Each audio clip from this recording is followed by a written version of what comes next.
Politically, the debate over immigration has become one of the most divisive in this country. We know that. May be one of the reasons why 14 of 18 Texas border counties from south all the way to north on the western edge went red for Donald Trump with the last election. 8 of them, in fact, flipped from blue to red in the election.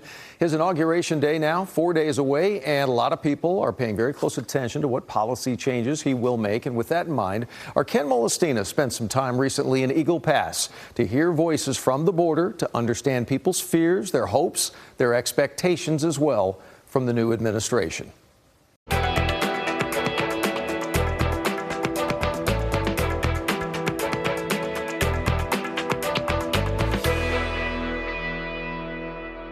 Eagle Pass is not the largest border town here in Texas.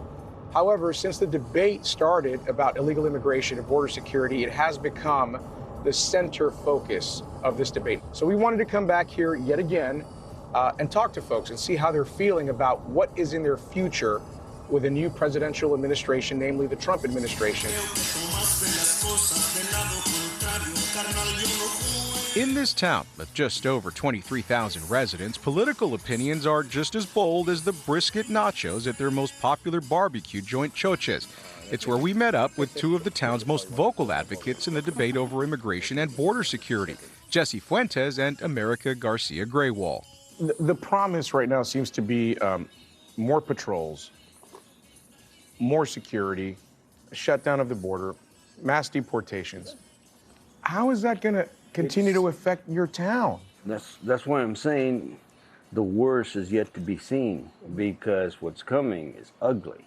And we tried to prepare people for this. Fuentes is the man behind the unsuccessful lawsuit to remove the controversial border buoys from a small stretch of the Rio Grande, which he claims have disturbed the river and his kayak business.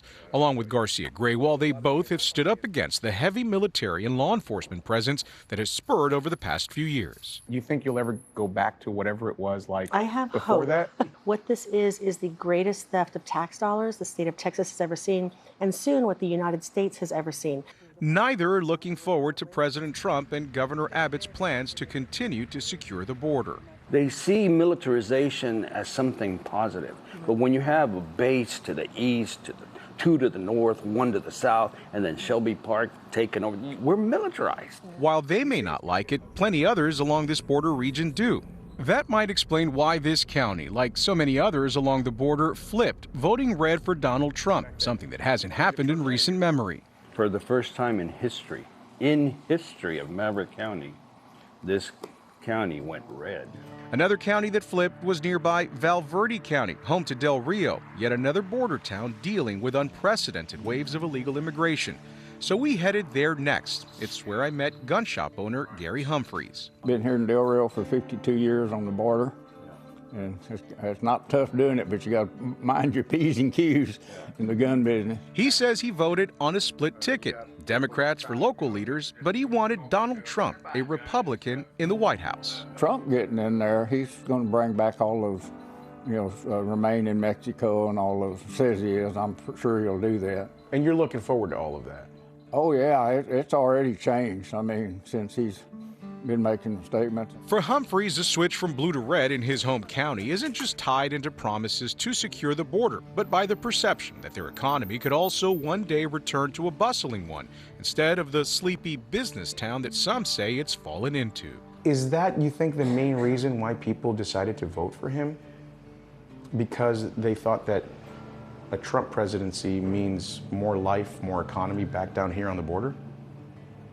I do see people voting for him because of that reason, for sure. Carla Fernandez is a restaurant supply rep in town who says while she didn't vote for Trump, she understands why so many others may believe Trump could improve their economy. Right now we're at the point where let's just see what happens, we're still gonna keep living, keep working hard, and just be ready for what's to come. Back in Eagle Pass, Jose Perez, the owner of Doobie's, a legal cannabis dispensary store, explained why he voted red for the first time ever. My vehicle was at the checkpoint and had been still out on my driveway, and I was not aware, By an undocumented immigrant? Yes. By somebody who crossed yes, illegally? Sir. Somebody out of Honduras.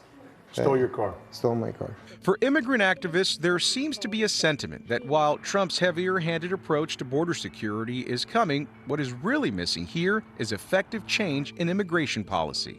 And if we are having people come into the United States, we're depending on them for our economy, for our jobs, for the food that we eat, for our hospitals, and every single sector of industry, we deserve to protect them as well. We will resist. You know, we are prepared. And, you know, resistance is important. You know, it's always been in our history. This is nuestra gente, our people. You know, the people of brown skin have always stood up. And I guarantee you, whatever they throw at us, we're going to be there. Along the southern Texas border, Ken Molestina, CBS News, Texas.